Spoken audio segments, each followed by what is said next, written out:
Are you bothered? Because your ZTE Blade X is SIM locked to a network and you can't change your SIM when you need to use another network.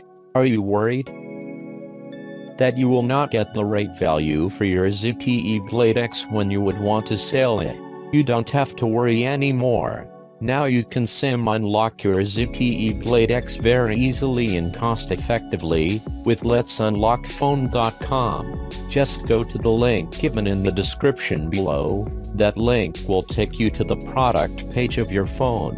There, first select your network, then write your IMEI number, your email address and your name, and then go for purchase. Make sure all the details you have written are 100% correct. After the processing time, we will send you an email with unlock code. Then just turn off your phone, insert a non-accepted SIM card, turn your phone back on, SIM network unlock pin menu will pop up. Just enter the code we have sent you and your phone will be unlocked.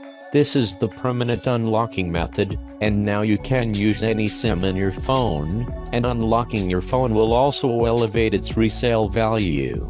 So what are you waiting for? Just unlock your phone and get rid of network restriction. You are also going to save a lot of money, because now you can select more flexible and affordable cellular packages for your use of cellular services, such as calls, messages and internet data usage. And whenever you decide to go outside the country for travel or work purposes, you can avoid roaming charges by buying a SIM from the place you are going to land. Isn't this a good deal? I'll leave this question with you. Thank you for watching.